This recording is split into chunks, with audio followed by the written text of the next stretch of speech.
नमस्कार साथियों, मेरा नाम है आर.के. सिंह। संस्कृति आईएएस यूट्यूब चैनल पे आप सभी का स्वागत है। आज के एपिसोड में हम जिस न्यूज की चर्चा करने वाले हैं, ये न्यूज जुड़ता है भारत के महत्वपूर्ण प्रतिद्वंदी पड़ोसी देश पाकिस्तान से और अफ्रीकन कंट्री सोमालिया से। न्यूज बड़ा ही अहम है जिस पर आज हम बात करने वाले हैं। पाकिस्तान ने चूंकि कुछ समय पहले ही सऊदी अरब के साथ एक बड़ा ही महत्वपूर्ण सैन्य डील की थी, जो कि बड़ा ही चर्चा में था, जिसमें कहा गया था कि दोनों देशों के बीच में ये डील इतना अहम है कि जैसे नाटो के तर्ज पे अगर सऊदी और पाकिस्तान में से किसी के ऊपर अटैक हुआ तो वो दोनों के ऊपर अटैक माना जाएगा, और जिससे भारत को जोड़ के देखा गया। और इसी क्रम में देखें तो अब जो पाकिस्तान है, पाकिस्तान ने अपने पैर अब एक तरह से एशिया से बढ़ाते हुए अफ्रीका तक पहुंचा दिया, और ये कहा जा रहा है कि सऊदी अरब के बाद अब सोमालिया के साथ एक बड़ा रक्षा जो समझौता है वो पाकिस्तान ने किया। यानी हॉर्न ऑफ अफ्रीका का जो देश सोमालिया है उसके साथ अब एक महत्वपूर्ण ये जो सैन्य समझौता पाकिस्तान का है, ये अब पाकिस्तान का जो एक सैन्य प्रभाव है वो अफ्रीका तक पहुंचाएगा। अब इसमें सबसे खास बात है कि भारत के लिए क्या, जैसे सऊदी अरब पाकिस्तान के बीच में होने वाला जो सैन्य समझौता था वो चिंता का सबब बना था, तो क्या ये भी समझौता भारत के लिए चिंता की स्थिति उत्पन्न करता है? तो इसी विषय पर आज हम डिटेल में चर्चा करने वाले हैं। इससे जुड़े हुए जो भी अहम पहलू हैं उन पर भी हम बात करेंगे। चलिए देख लेते हैं न्यूज क्या है। तो यही न्यूज है कि सऊदी अरब के बाद देखें तो अब सोमालिया अफ्रीकन कंट्रीज है, हॉर्न ऑफ अफ्रीका कहलाता है, जिसमें महत्वपूर्ण जो देश हैं जैसे कि जिबूती, इरिट्रिया, सोमालिया, उसमें ये भी शामिल है। तो सोमालिया के साथ एक महत्वपूर्ण जो समझौता है वो पाकिस्तान ने किया है, और इसी कारण से देखें तो ये इस समय खास तौर पे चर्चा का विषय भी बना हुआ है, क्योंकि सऊदी अरब के साथ सैन्य समझौता करने के बाद पाकिस्तान ने पूर्वी अफ्रीकी देश सोमालिया के साथ अब जो रक्षा समझौता है वो कर लिया। तो पहले सऊदी अरब के साथ और अब अफ्रीका के एक महत्वपूर्ण देश सोमालिया के साथ सैन्य समझौता पाकिस्तान ने किया है। पाकिस्तान ने इस बार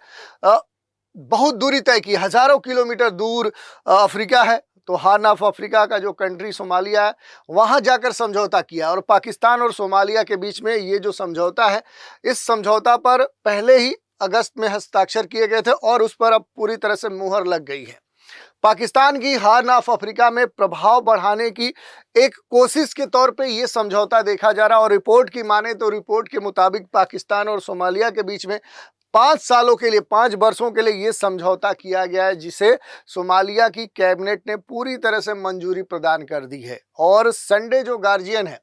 उस न्यूज के तहत देखें तो उसमें यह कहा गया है कि इस समझौता, इस एग्रीमेंट जो कि सोमालिया और पाकिस्तान के बीच में हुआ है, तो इस समझौते के तहत पाकिस्तान सोमालिया के जो कर्मचारी हैं उनको अपने मिलिट्री कॉलेज में ट्रेनिंग प्रदान करेगा, सोमालिया की नौसेना को और आधुनिक करने का भी काम करेगा। इसके अलावा पाकिस्तान सोमालिया के बीच में जो भी मेरिन जो डकैती है, जो समुद्री डकैती है, उससे रोकने वाले जो भी अभियान है उनमें एक दूसरे की ये मदद करेंगे। इसके अलावा कई सारे नई नौसेना जो यूनिट है वो भी बनाने में पाकिस्तान क्या करेगा, सोमालिया की मदद करेगा। यहां तक की रिपोर्ट में यह भी कहा गया कि पाकिस्तान ने सोमालिया के साथ समझौता तुर्की की मदद से किया है, जो कि पहले से ही इसका एक महत्वपूर्ण सपोर्टर रहा है। और भारत के खिलाफ जाकर टर्की ने कई बार काम किया है, जैसे सिंदूर ऑपरेशन में टर्की ने किसकी मदद की थी, तो पाकिस्तान की मदद की थी। और यहाँ पर जो टर्की की मदद से सोमालिया के साथ जो पाकिस्तान ने एग्रीमेंट किया है, इसका मकसद है सोमाली जो तट है वहाँ के रणनीतिक रूप से जो महत्वपूर्ण जल क्षेत्र हैं, उन जल क्षेत्रों में इस्लामाबाद की सैन्य जो उपस्थिति है, खुफिया जो मौजूदगी है, उसको और विस्तार देना। तो ये एक बड़ा पहल माना जा रहा है पाकिस्तान के तरफ से। अगर थोड़ा सा इस समझौते के जो भी महत्वपूर्ण बिंदु है कि आखिर पाकिस्तान सोमालिया जो रक्षा समझौता इस वर्ष 2025 का हुआ है, ये है क्या, तो देखिए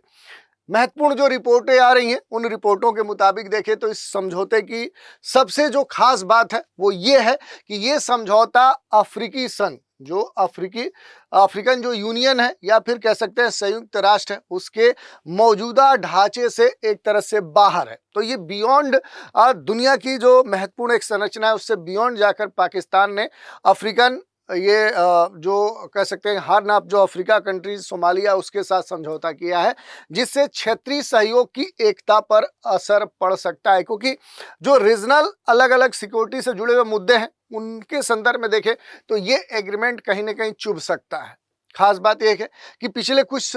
वर्षों में देखें या दशकों में देखें तो जो भी समुद्री जो डाकू हैं उनका जो आतंक है वो अलग अलग सागरी क्षेत्रों में पहले से कई गुना बढ़ चुका है। वर्ष 2009 की बात करें तो सोमाली जो डाकू हैं, समुद्री जो डकैट्स हैं,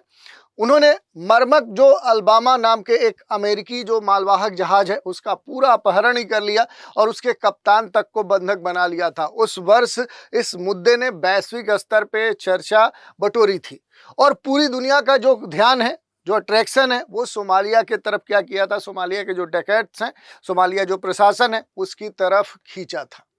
उस समय अदन की जो खाड़ी है, अदन की खाड़ी में जो भी जहाज है उनके आवागमन के लिए सबसे खतरनाक जगहों में से माना गया, जहां समुद्री जो डाकू हैं, जो समुद्री लुटेरे हैं, वो नियमित रूप से इस क्षेत्र से आने वाले जो जहाज हैं उन पर हमला करते रहे, किया भी, और इससे वैश्विक जो व्यापार है, ग्लोबल जो ट्रेड था, उस पर बड़ा इम्पैक्ट पड़ा। जिसके बाद से यूरोपीय जो संघ है, यूरोपीय जो यूनियन है, उसने खास तौर पे इस पर ध्यान दिया और यूरोपीय संघ के नेतृत्व में देखें तो कई देशों की जो नौसेनाएं हैं उनकी मदद से इस पूरे क्षेत्र में जो समुद्री जो लुटेरे थे उनके खिलाफ अभियान चलाया गया और संयुक्त गश्त खुफिया ऑपरेशन के जरिए समुद्री जो डाकू हैं उनके ऊपर पूरी तरह से काबू करने का क्या किया गया, प्रयास किया गया। भारतीय नौसेना ने भी इस ज्वाइंट ऑपरेशन में भाग लिया था। लेकिन अब सोमालिया और पाकिस्तान के बीच में चूंकि ये समझौता हो रहा है तो इस समझौते से क्या हो सकता है कि जो यूरोपीय यूनियन उसके नेतृत्व में विभिन्न दुनिया के देशों के जो भी नेवीज थी उनके संदर्भ में जो एक अभियान चलाया गया था, उससे क्या हो सकता है कि उस अभियान पर असर पड़ सकता है। और इसी कारण से कहा जा रहा है कि पाकिस्तान ने अफ्रीकन यूनियन या फिर यूनाइटेड नेशन या यूरोपीय जो यूनियन है इसमें क्या किया है कि यूरोपीय यूनियन और यूनाइटेड नेशन के जो स्ट्रक्चर्स हैं उनसे बियॉन्ड जाकर ये सोमालिया के साथ समझौता किया है। अब बात करें कि ये जो समझौता है, इस समझौता के क्या निहितार्थ हैं, क्या मायने निकाले जा सकते हैं, ये सबसे अहम हो जाता है। तो रिपोर्ट्स की माने तो एक्सपर्ट्स जो विषय विशेषज्ञ हैं राजनीतिक विषयों के, उनका ये कहना है कि पाकिस्तान और सोमालिया के बीच में हुआ ये जो मौजूदा समझौता है, जो एक तरह से डिफेंस समझौता कहा जा रहा है, सैन्य समझौता कहा जा रहा है, तो ये समझौता मौजूदा वर्तमान के जो ढांचे हैं उनको दरकिनार करते हुए किया गया है। समझौते में किसी भी अंतर्राष्ट्रीय एजेंसी, अफ्रीकी संघ या संयुक्त राष्ट्र की कोई भी भूमिका नहीं है, जिससे इस समझौते की जो पारदर्शिता है, जो जवाबदेहिता है, क्षेत्रीय जो परामर्श है, उसकी भावना इससे क्या हो सकती है, वो प्रभावित होती है। ये बिल्कुल बात कही जा रही है। तुर्की पहले ही सोमालिया के साथ डिफेंस एंड इकोनॉमिक जो फ्रेमवर्क एग्रीमेंट पर 2024 में हस्ताक्षर कर चुका है, जिसके तहत उसने सोमाली तट पर अपनी सैन्य मौजूदगी क्या कर ली है, बढ़ा ली है और अब अपने महत्वपूर्ण साझेदार पाकिस्तान को भी प्रमोट करते हुए सोमालिया के साथ एक सैन्य डील करवा दिया है। और अब पाकिस्तान का ये जो नया MOU साइन किया गया है, ये सोमाली जो या सोमालिया की जो नौसेना है उस नौसेना के आधुनिकीकरण, तकनीकी सहायता, प्रशिक्षण और भारत को चुनौती देने की एक कोशिश के रूप में कहीं ना कहीं ये एग्रीमेंट दिखता है। इसका मकसद पाकिस्तान का मूल रूप से यही है कि वो अपना रणनीतिक जो प्रभाव है उसको बढ़ाना चाह रहा है। तो अगर इसके महत्वपूर्ण बिंदुओं की अगर हम बात करें, कुछ महत्वपूर्ण जो पॉइंट्स हैं उनकी अगर बात करें तो सोमाली जो अधिकारी हैं उनकी पाकिस्तान में ट्रेनिंग होगी, सोमाली जो है उनकी नौसेना का आधुनिकीकरण किया जाएगा, पाकिस्तान टर्की की मदद से नई नौसैनिक यूनिटों का निर्माण किया जाएगा, समुद्री डकैती विरोधी अभियान में सहयोग किया जाएगा और इसमें खास जो बात देखने को मिल रही है वो टर्की के मिल रही है। टर्की की भूमिका सबसे अहम रही है इस एग्रीमेंट में, इस सैन्य डील में, इस MOU को साइन कर में जो भारत जो देखे पाकिस्तान और सोमाली के बीच में हुआ है। तो पाकिस्तान ने ये समझौता तुर्की की मदद से किया है, क्योंकि तुर्की पहले से ही सोमालिया के साथ क्या है कि 2024 में डिफेंस और इकोनॉमिक जो कोऑपरेशन फ्रेमवर्क एग्रीमेंट है वो साइन किया हुआ है। अब थोड़ा सा एक और महत्वपूर्ण मुद्दा है कि हॉर्न ऑफ अफ्रीका का जो भू राजनीतिक महत्व है वो क्या है, क्योंकि इसी को ध्यान में रखते हुए पाकिस्तान हजारों किलोमीटर दूर जाकर इस हॉर्न ऑफ अफ्रीकन देश कहलाने वाले सोमालिया के साथ सैन्य डील किया है। कुछ तो सोचा होगा जिसको ध्यान में रखते हुए पाकिस्तान ने ये डील की है। तो इसके कई सारे मायने हैं, क्योंकि अगर थोड़ा सा आप अफ्रीका जाएंगे, अफ्रीका वाले मानचित्र में देखेंगे तो देखिए यहाँ पर जो हार्न ऑफ अफ्रीका जो देश है वो यही हार्न, एक तरह से सिंह के आकार का ये जो उभरा हुआ अफ्रीका का पूर्वी जो क्षेत्र है, जिसमें मूल रूप से आप देखेंगे तो यहाँ पर जो देश आपको देखने को मिलेंगे सबसे किनारे, ये देखिए जो रेड कलर से दिखाया गया है, ये क्या है, इसके किनारे सोमालिया है। ये महत्वपूर्ण देश आप देखेंगे, इसकी समुद्री जो तटरेखा है इधर गल्फ ऑफ, ये क्या है, ये गल्फ ऑफ अदन है, अदन की जो खाड़ी है, इधर पूरा ये इंडियन ओशियन आपको देखने को मिलेगा। तो यहाँ पर महत्वपूर्ण जो देश आपको देखने को मिलेंगे, सोमालिया, जो इथोपिया है, जो इरिट्रिया है, जो जिबूती है। तो ये चार जो देश हैं, ये चारों देश क्या कहलाते हैं, ये हार्न ऑफ अफ्रीका देश कहलाते हैं। और यहीं पर बाब अल मंदेब जो स्टेट है, जो लाल सागर और अदन की खाड़ी को इधर देखेंगे, ये क्या है, ये आपका लाल सागर है, रेड सी है, और इधर गल्फ ऑफ अदन है। इसको जोड़ने वाली जो जल संधि है, इसे क्या हम बोलते हैं, इसे हम बोलते हैं बाब अल मंदेब। इसका नाम क्या होता है, ये भी लोकेशन आपके लिए महत्वपूर्ण हो सकता है। बाब अल मंदेब, ये क्या है, ये स्टेट है, ये जल संधि है। यानी जल संधि का मतलब क्या होता है कि दो बड़े जो जली क्षेत्र उनको जोड़ने वाली एक सक्रिय जो जली क्षेत्र होता है उसे ही हम स्टेट बोलते हैं, जो क्या करता है कि दो बड़े स्थलीय खंडों को अलग करता है। इधर देखेंगे तो यमन आपको देखने को मिलेगा। तो ये भी आपसे प्रश्न पूछा जा सकता है कि जो बाब अल मंदेब जो जलसंधि है, ये किन दो जली क्षेत्रों को जोड़ने का काम करती है। तो यहाँ पर दो जो जली क्षेत्र हैं, एक तरफ आप देखेंगे तो लाल सागर देखने को मिलेगा, जो रेड सी है उसे ये जोड़ता है, और दूसरी तरफ क्या है कि गल्फ ऑफ जो अदन है उसे ये जोड़ने का काम करता है। और अगर बात करें कि ये जो जलसंधि है किन दो स्थलीय क्षेत्रों को अलग करने का काम करता है, तो एक तरफ देखिए तो आपको यमन देखने को मिलेगा। इधर देखिए ये इस स्टेट के एक तरह से उत्तर पूर्व में यमन आपको देखने को मिलेगा, और दूसरे तरफ क्या है कि हार्न ऑफ जो अफ्रीकन जो कंट्रीज हैं उनसे ये अलग करता है। तो ये यहाँ जो देखेंगे सोमालिया की जो स्थिति है, ये इसीलिए महत्वपूर्ण है क्योंकि भौगोलिक रूप से क्या है कि ये बाब अल मंदेब जलसंधि से एकदम से समीप है। और इस कारण से क्या है कि इधर इंडियन ओशियन से अगर आप देखेंगे इस लाल सागर तक जाने वाला जो मार्ग है, वहां पर एक बड़ी जो तटरेखा है वो सोमालिया की लगती है। और इसी कारण से देखें तो लाल सागर, अदन की खाड़ी, इंडियन ओशियन वाले क्षेत्र में इसकी जो ज्योग्राफिकल लोकेशन है, इस कारण से देखेंगे तो इसका जो भू राजनीतिक महत्व है वो बढ़ जाता है। यही नहीं, वैश्विक व्यापार के दृष्टिकोण से देखें तो जो सोमालिया है, तो इस पूरे क्षेत्र से आप देखेंगे तो पूरे दुनिया में जो तेल का व्यापार होता है, जो ट्रेड होता है, जो व्यापार होता है, और खास तौर पे क्या है ऑयल का, ऑयल या गैस का जो व्यापार होता है, तो ग्लोबल ट्रेड का सबसे खास बात ये क्या है कि वैश्विक कुल तेल और गैस के व्यापार का इस पूरे क्षेत्र से क्या है कि कुल वैश्विक व्यापार का लगभग 12% 12% क्या है कि यहीं से गुजरता है। और ये जो पूरा क्षेत्र है ये स्वेज कैनाल रूट का एक तरह से एंट्री पॉइंट माना जाता है, जो यूरोप और एशिया तक पूरे सप्लाई चेन को कंट्रोल करता है। इस कारण से क्या है कि यहाँ की जो ज्योग्राफिकल या एक तरह से भू राजनीतिक जो महत्व है वो बढ़ जाता है। यही नहीं, अगर सिक्योरिटी के पर्पज से देखें, सुरक्षा दृष्टिकोण से देखें, तो सोमालियन जो पायरेसी है वो 2005 से 2012 के बीच में बड़ा ही चरम पे था। उसके बाद देखें तो दुनिया भर की जो नेवीज हैं उनके द्वारा मिलकर इस पूरे क्षेत्र पर एक तरह से सुपरविजन किया गया, कंट्रोल किया गया। बाद में देखेंगे तो मल्टीनेशनल एंटी पॉलिसी जो मिशन है, जो हमने बात किया कि एक तरह से जो यूरोपीय यूनियन है उसके तहत और दुनिया के बहुत सारे देशों की नेवी के द्वारा यहाँ पर कंट्रोल करने की बात की गई। यही नहीं, बाहरी शक्तियों की यहाँ पर जो मौजूदगी है वो भी इस क्षेत्र को सेंसिटिव बनाता है। जैसे जिबूती में आप देखेंगे तो यहाँ पर क्या है कि यूएसए पैठ बनाए बैठा है, चाइना, फ्रांस, जापान, इटली जैसे जो बड़े बड़े सुपर पावर्स वाले देश हैं वो क्या कर चुके हैं। यहाँ पर आप देखेंगे तो जिबूती की जो लोकेशन है वो इसलिए महत्वपूर्ण है, यहाँ पर जो दुनिया के सुपर पावर्स हैं वो क्यों बैठे हैं। जैसे आप देखेंगे यूएसए यहाँ पर बैठा हुआ है, चीन यहाँ पर बैठा हुआ है, जापान यहाँ पर बैठा हुआ है, फ्रांस बैठा हुआ है, इटली बैठा हुआ। क्यों बैठा है, तो यहाँ पर देखिए ये जो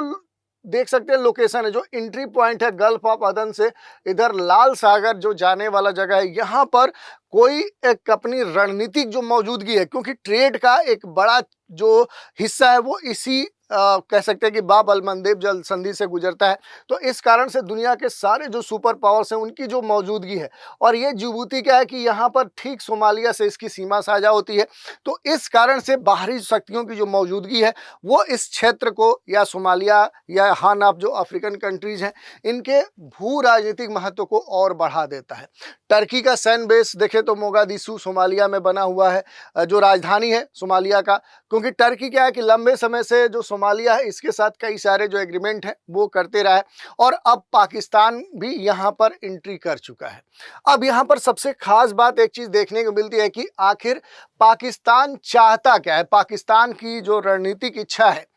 वो है क्या, क्योंकि वो सबसे अहम हो जाता है। तो देखिए यहाँ पर एक मूल बात देखने को मिलती है कि जो मैरीटाइम जो फुटप्रिंट है, जो यहाँ पर देखेंगे जो पाकिस्तान है वो अपना जो ग्वादर पोर्ट है वो चूंकि सी पेक से जुड़ा हुआ है, जो चाइना पाकिस्तान इकोनॉमिक कॉरिडोर है, अब वहीं तक अपने को सीमित नहीं रखना चाहता है, बल्कि क्या चाहता है कि पाकिस्तान वहां से अपना विस्तार अफ्रीकी देश तक बढ़ाना चाहता है। यही नहीं, तुर्की पाकिस्तान की जो एक्सिस है, दोनों की जो एक साझेदारी है वो महत्वपूर्ण है, क्योंकि तुर्की बहुत सारे मसलों पर देखेंगे पाकिस्तान के सपोर्ट में खड़ा रहता है। जैसे कुछ समय देखें तो जब भी भारत पाकिस्तान के बीच में क्लैश होता है तो टर्की क्या करता है कि हमेशा पाकिस्तान का साथ देता है, या किसी बड़े मंच पर हमेशा भारत विरोधी जो प्रोपेगेंडा है, जो एजेंडा है, उसके साथ खड़ा होता है। तो तुर्की के विस्तारवादी जो न्यू ऑटोमेनिज्म वाला जो एक कंसेप्ट है और इस्लामिक जो नेतृत्व है उसकी जो आकांक्षा है उसको पूरा करने के लिए हमेशा टर्की क्या करता है, पाकिस्तान को अपने साथ रखता है। और जैसे कि वो सोमालिया में पहुंचा, अपने साथ पाकिस्तान को भी ले जाकर वहां पर बैठाना चाह रहा है। इस्लामिक जो ब्लॉक स्ट्रेटजी है, जैसे ओआईसी या मुस्लिम जो बहुत सारे दुनिया के जो राष्ट्र हैं या अफ्रीकी जो राष्ट्र हैं, वो एक साथ एक दूसरे से मिलकर भारत विरोधी जो नैरेटिव है वो मजबूत करना चाह रहा है। ये भी एक महत्वपूर्ण बात यहाँ पर मुद्दा हो सकता है, और उसमें जो पाकिस्तान है, पाकिस्तान महत्वपूर्ण भूमिका निभाना चाह रहा है। यही नहीं, चीन से एक अप्रत्यक्ष जो जुड़ाव है वो भी कारण है पाकिस्तान के साथ। जैसा कि हमने बताया कि बेल्ट रोड इनिशिएटिव जो चीन की महत्वाकांक्षी जो परियोजना है, उस बीआरआई की जो मैरीटाइम सिल्क रोड है उससे ग्वादर, जिबूती, सोमालिया एक लिंक बनाने का जो महत्वाकांक्षा है, एक जो सोच है, वो देखते हुए पाकिस्तान क्या किया है, अब horn of African countries Somalia से क्या किया है, एग्रीमेंट कर लिया है, सैन्य डील कर लिया है। अब दूसरी बात हम देखते हैं यहाँ पर, अगर आप देखेंगे भारत के लिए क्या एक तरह से निहितार्थ देखे जा सकते हैं, तो देखिए सुरक्षा के दृष्टिकोण से चिंता हो सकती है भारत के लिए, क्योंकि भारतीय जो नौसेना है ये अदन की खाड़ी में एंटी पायरेसी जो कह सकते हैं पेट्रोलिंग है वो चलाती है, ताकि क्योंकि भारत का भी एक महत्वपूर्ण ये जो क्षेत्र है ट्रेड के दृष्टिकोण से है, और यूरोपीय यूनियन के नेतृत्व में जो ऑपरेशन अभियान इस क्षेत्र के लिए चलाया गया उसमें भारत की जो नेवी है वो महत्वपूर्ण भूमिका निभाई। अब पाकिस्तान तुर्की की जो बढ़ती हुई इस पूरे क्षेत्र में जो सैन्य मौजूदगी है, ये भारत की जो नेट सिक्योरिटी जो प्रोवाइडर हैं उनके लिए भूमिका या उनके लिए एक चुनौती उत्पन्न कर सकता है इस पूरे क्षेत्र में। यही नहीं, भविष्य में पाकिस्तान की ये जो उपस्थिति है, इस उपस्थिति का जो उपयोग है ये भारत के शिपिंग जो लेन है, जो पूरा जो सी लेन ऑफ जो कम्युनिकेशन है उस पर निगरानी या फिर दबाव डालने के लिए पाकिस्तान कर सकता है। तो भारत के लिए तो एक सुरक्षा जो चुनौती है ये अब देखने को मिल रहा है। यही नहीं, डिप्लोमेसी के स्तर पे भी क्या है कि अफ्रीकी देशों की बात करें तो अफ्रीकन जो देश हैं, अफ्रीकन जो कंट्रीज हैं, वहां पर भारत की जो छवि है वो बढ़िया है। कैपेसिटी जो बिल्डर है उस रूप में माना जाता है अफ्रीका में भारत देश को। यही नहीं, डेवलपमेंट पार्टनर के रूप में देखें तो कई सारे अफ्रीकन देश हैं, उनके साथ भारत मिलकर कई सारी विकासात्मक जो परियोजनाएं हैं उन पर वहां पर काम कर रहा है। लेकिन अब पाकिस्तान जब वहां पर पहुंच रहा है तो पाकिस्तान क्या करेगा, उनके साथ सिक्योरिटी पार्टनर के रूप में जुड़ना चाहेगा, और ये भारत के लिए एक चुनौती आने वाले समय में हो सकता है। इससे क्या होगा कि इंडिया अफ्रीका जो फोरम समिटी है, जो समिट होता है, जो सम्मेलन होता है भारत अफ्रीका के देशों के बीच में, उस पर भी प्रभाव प्रभाव देखने को मिल सकता है। और यही नहीं, भू राजनीतिक जो एक कंपटीशन है वो भी पाकिस्तान के सोमालिया में पहुंचने के कारण देखा जा सकता है, क्योंकि तुर्की, पाकिस्तान, चीन धुरी बनाम भारत, अमेरिका, फ्रांस, यूएई धुरी का एक नया जो समीकरण है वो दुनिया में बन सकता है, जो आने वाले समय में दुनिया के लिए कई सारी चुनौतियां उत्पन्न कर सकता है। सोमालिया जैसे जो कमजोर राष्ट्र हैं, उन राष्ट्रों का इस्तेमाल जो है वो पाकिस्तान क्या कर सकता है कि स्ट्रेटेजिक फुट होल्डर बनाने के लिए कर सकता है। तो ये आने वाले समय में देखें तो भारत के लिए इस तरह के कई सारी जो चुनौतियां हैं वो देखने को मिल सकती हैं। इसका ग्लोबल इम्पैक्ट भी देखने को मिल सकता है, क्योंकि देखेंगे तो मल्टीलैटरलिज्म जो है उसको दरकिनार करते हुए ये जो समझौता है ये हुआ है, जो कि अफ्रीकन जो यूनियन है या यूनाइटेड नेशन है, इनके दायरे से क्या है ये बाहर है। और यूई की जो चिंता है वो खासतौर पे देखें इस पूरे क्षेत्र में जो एक तरह से पायरेसी जो कंट्रोल है उससे जुड़े हुए जो अभियान है उस रणनीति को कमजोर कर सकता है यहाँ पर पाकिस्तान सोमालिया के बीच में होने वाला ये सैन्य डील। रीजनल स्तर पे देखें तो ये एक अनस्टेबिलिटी उत्पन्न कर सकता है, अस्थिरता उत्पन्न कर सकता है, क्योंकि सोमालिया पहले से ही आतंकवाद, राजनीतिक अस्थिरता, समुद्री डकैती से क्या है कि जूझ रहा है। अब बाहरी शक्तियों के बीच में एक प्रतिस्पर्धा की स्थिति और यहाँ पर क्या हो जाएगी, इस पाकिस्तान और सोमालिया के बीच में डील होने से देखने को मिल सकती है। अब भारत के पास अगर इस डील के विकल्प के तौर पे देखें कि क्या रणनीतिक विकल्प है, तो भारत को क्या करना होगा कि अपने को डिप्लोमेसी के स्तर पे और मजबूत करना होगा। जो अफ्रीकन देश हैं, अफ्रीकन जो फोरम है, उनके साथ अपने जो संबंध हैं उनको क्या करना होगा और डेवलप करना होगा भारत को। ये सबसे खास बात देखने को मिल सकती है। और डिप्लोमेसी के स्तर पे तो खास तौर पे यहाँ पर भारत को काम करना पड़ेगा, ये बात कही जा रही है। सोमालियन जो सरकार है और जो अफ्रीकन यूनियन है उसके साथ जो एक स्ट्रेटेजी जो डायलॉग है, चाहे वो अफ्रीकन यूनियन हो चाहे वो सोमालियन गवर्नमेंट है, उनके साथ एक स्ट्रेटजिक स्तर पे एक रणनीतिक जो संवाद है वो क्या करना चाहिए, वो भारत को डेवलप करना चाहिए। तब क्या हो सकता है कि पाकिस्तान का बढ़ता हुआ जो प्रभाव है उसे काउंटर कर सकता है भारत। यही नहीं, यहाँ पर जो नौसैनिक उपस्थिति है वो भी और बढ़ा देना चाहिए, जैसे मिशन सागर जो भारत के द्वारा संचालित किया गया है, जो सिक्योरिटी एंड जो growth of all in region के लिए जो अफ्रीकी तट के विस्तार या विस्तारित करना चाहिए भारत को। और यही नहीं, ज्वाइंट जो एक्सरसाइज है खासतौर पे India, Brazil, south Africa maritime जो एक्सरसाइज है उसे और बेहतर तरीके से भारत को एक्टिव करना चाहिए। यहाँ तक कि ग्लोबल पार्टनरशिप बढ़ाने पर भी अब भारत को काम करना चाहिए। जैसे सोमालियन जो सोमालिया है, वैसे ही हार्न ऑफ अफ्रीका का देश एक देखें तो जिबूती है। तो जिबूती में जो फ्रांस का बेस है, अमेरिका का बेस है, चीन का बेस है, इटली का है, जापान का है, तो ठीक भारत को भी अपना वहाँ पर एक डिफेंस बेस बनाना चाहिए। जबकि क्वाड और IOR के जो समन्वय है उनके साथ देखें तो और भी जो अफ्रीकन देश हैं उनको भी ऐसे बड़े जो अंतर्राष्ट्रीय मंच है उसमें जोड़ने का प्रयास करना चाहिए। और ब्लू इकोनॉमी के दृष्टिकोण से देखें, क्योंकि सोमालिया और अन्य जो अफ्रीकी देश हैं उनको कैपेसिटी बिल्डिंग और डेवलपमेंट ब्लू इकोनॉमिक जो प्रोजेक्ट्स हैं वो ऑफर करके भारत क्या कर सकता है कि इनके सामने सॉफ्ट पावर का प्रदर्शन कर सकता है और अपने सॉफ्ट पावर को और मजबूत कर सकता है। ओवरऑल हम यही कह सकते हैं निष्कर्ष के तौर पे कि ये जो डील है पाकिस्तान और सोमालिया का जो डिफेंस डील है ये सिर्फ एक द्विपक्षीय बायलैटरल कह सकते हैं कि एक MOU है, एक समझौता है, बल्कि ये भारत के सामने उभरती हुई इंडो पैसिफिक अफ्रीका सिक्योरिटी एक तरह से आर्किटेक्चर की चुनौती भी है। भारत को अब केवल हिंद महासागर ही नहीं बल्कि क्या करना होगा कि अफ्रीकी तटों तक अपनी जो मैरीटाइम डिप्लोमेसी है, जो नवल नेवी की प्रेजेंस है, डेवलपमेंट जो पार्टनरशिप है उसको और बढ़ाना होगा। तभी इस तरह की चुनौतियों से भारत पार पा सकता है। तो ये मुद्दा था जिस पर हमने बात की और इससे जुड़े हुए जो भी महत्वपूर्ण विषय हैं उन पर हमने चर्चा की। इस पर आधारित एक प्रश्न देख लीजिए। हाल ही में चर्चा में रहा हॉर्न ऑफ अफ्रीका निम्नलिखित में से किन देशों से मिलकर बना है? सोमालिया, इथोपिया, केनिया, तंजानिया, या फिर Somalia, Ethiopia, Djibouti, Eritrea, Somalia, Sudan, Uganda या जिबूती, सोमालिया, मिस्र, इरिट्रिया या फिर लीबिया।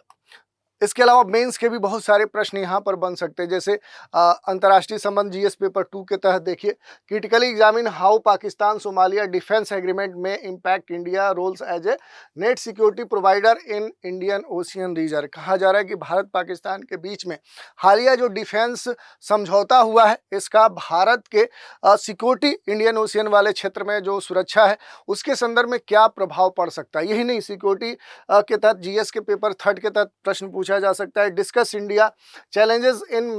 मेंटेनिंग जो maritime security in light of emerging Pakistan Turkey presence in Horn of Africa. यही कहा जा रहा है कि भारत के लिए कैसे चुनौती उत्पन्न कर सकता है टर्की का जो एक तरह से हॉर्न ऑफ अफ्रीकी जो देश हैं, वो उन देशों में जो उपस्थिति है और अब पाकिस्तान की जो उपस्थिति हो रही है, इससे भी पूछा जा सकता है। जैसे Africa the new theatre of Indo Pacific power competition, एक तरह से इंडो पैसिफिक रीजन में जो अफ्रीका है और अफ्रीका के संदर्भ में एक नया जो सिनेरियो डेवलप हो रहा है, ये किस रूप में महत्वपूर्ण हो सकता है, इस पर भी आपसे प्रश्न पूछा जा सकता है। तो इस तरह के जो टॉपिक है, इनसे पीटी और मेंस के जो प्रश्न हैं वो भी पूछे जा सकते हैं। इसके अलावा अगर आप देखना चाहें तो हॉर्न ऑफ अफ्रीकन जो कंट्रीज हैं उनके बारे में डिटेल से आप देख सकते हैं। बेसिक जानकारी जो वहाँ सबसे महत्वपूर्ण है, वहाँ पर जो चारों देश हैं और बाब अल मंदेब और जो जली क्षेत्र हैं उनके ऊपर आपका जो फोकस है वो महत्वपूर्ण है। यहाँ से भी प्रश्न आपके पूछे जा सकते हैं। तो इस तरह से आज हमने खासतौर पर सोमालिया और पाकिस्तान के बीच में होने वाले सैन्य डील की चर्चा की और उससे जुड़े हुए जो भी अहम पहलू थे उन पर भी बात की। तो आज के एपिसोड में इतना ही। आप सभी हमारे साथ बने रहें, इसके लिए धन्यवाद।